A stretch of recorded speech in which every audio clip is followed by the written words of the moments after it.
मेरे प्रश्न का जवाब दीजिएगा। क्या विपक्ष के पास देश में मुद्दों की कोई कमी रह गई है?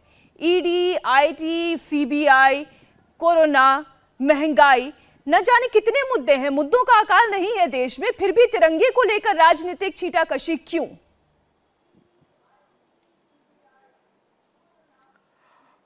मीनाक्षी जी, सभी देशवासियों को इस अमृत महोत्सव की बहुत बहुत शुभकामनाएं।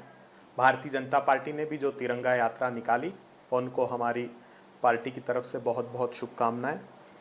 ये वैमनस्य का वातावरण निर्मित करना भारतीय जनता पार्टी ने प्रारंभ किया।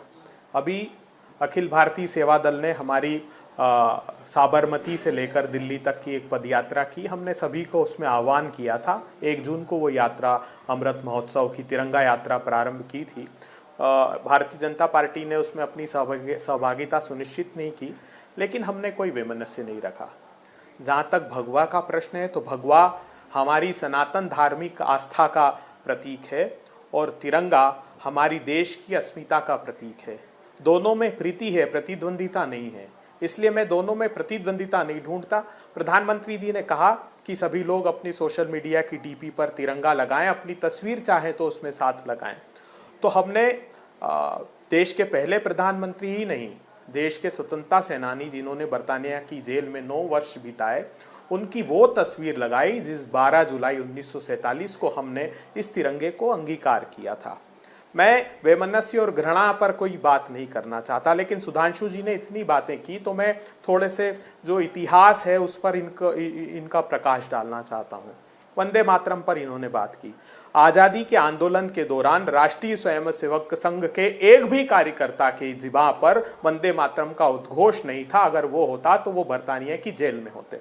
1942 में तामलुक जिले में, कलकत्ता के तामलुक जिले में मातंगी हाजरा, जो कांग्रेस पार्टी की सेनानी थी 70 वर्ष की, जिन्हें बूढ़ी गांधी कहा जाता था, 5000 कांग्रेस के कार्यकर्ताओं के साथ तिरंगे ध्वज को थाम करके तामलुक की जेल पर कब्जा करने पहुंचती है। एक के बाद एक गोलियां उनके सीने में दागी जाती है। वो ध्वज हाथ से नहीं छोड़ती और वंदे मातरम का उद्घोष करती है। उसी समय जो भारतीय जनता पार्टी के बुनियाद के पत्थर है श्यामा प्रसाद मुखर्जी, में व्यक्तिगत क्षमताओं में उनका आदर करता हूं। वो हमारे पहले केंद्रीय मंत्रिमंडल में थे, भारतीय जनता पार्टी के पुरोधा हैं। उन्होंने असेंबली में फजलुल हक के साथ, जिसने पाकिस्तान का पृथक प्रस्ताव पढ़ा 23 मार्च 1940 को, उनके साथ सरकार में रहते हुए एक प्रस्ताव पारित किया और तत्कालीन अंग्रेजों के गवर्नर को भेजा कि भारत छोड़ो के आंदोलन को कैसे कुचला जाए। ये वैमनस्यता व्यक्त करने का समय नहीं था, मगर मैं आहत हुआ जिस प्रकार से उन्होंने कहा। अब प्रधानमंत्री जी का जो घर घर तिरंगा अभियान है, जब मैं उस तिरंगे ध्वज को थामूंगा तो एक भारतीय होने के नाते प्रधानमंत्री जी से पूछूंगा कि जो केसरिया हमारे त्याग और बलिदान का प्रतीक है, जिस पर हमने अपने प्राणों को आहूत करके भारत को आजादी दिलाई, आज जब चीन भारत की सीमा में बैठकर चुनौती दे रहा है प्रधानमंत्री, तो क्या हम इसकी अस्मिता की रक्षा कर पा रहे हैं?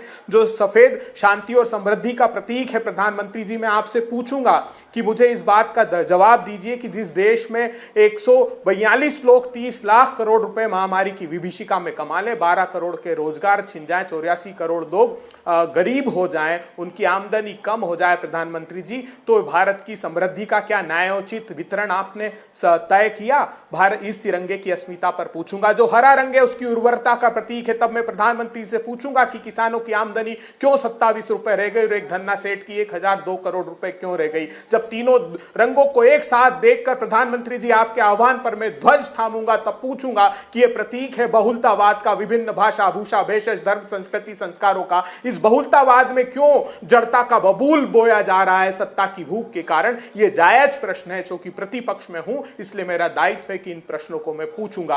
और जहां तक अभी सुधांशु त्रिवेदी जी ने कहा, तो ये भूल गए जो इंडियन कॉन्स्टिट्यूशन था जिसको हमने एडॉप्ट किया था, जब तक प्रोविजनल कॉन्स्टिट्यूशन था, उसको पढ़िए एक बार। उसमें बर्तानिया हुकूमत की शपथ नहीं ली गई, भारत की शपथ ली गई। और वो ये स्पष्ट रूप से उस शपथ में रेखांकित इस बात को किया गया, क्योंकि हमने फिर हमारी जो कॉन्स्टिट्यूएंट असेंबली थी उसने भारत का संविधान बनाया, जिसमें पहले श्यामा प्रसाद मुखर्जी साहब भी उस मंत्रिमंडल में थे। जब शपथ ली तो पूछिए, श्यामा प्रसाद मुखर्जी ने क्या बर्तानिया हुकूमत की शपथ ली थी? वो भी उस शपथ लेकर उस मंत्रिमंडल में शामिल थे। तो क्या उन्होंने भी बर्तानिया हुकूमत की शपथ ली, नहीं, हमने भारत के संविधान की शपथ ली। तो ये मनगढ़ंत आरोप लगाना आपको बंद करना चाहिए। एक अच्छा सुअवसर है, हम सब लोगों को मिलकर, राजनीतिक प्रतिद्वंदिता अलग है, वैचारिक मतभिन्नता अलग है, लेकिन व्यक्तिगत द्वेष का भाव नहीं रखें, हम सब लोग मिलकर मनाएं। मैं दुखी इस बात से था कि जब भारतीय जनता पार्टी ने रैली निकाली तो सीधे राहुल गांधी जी को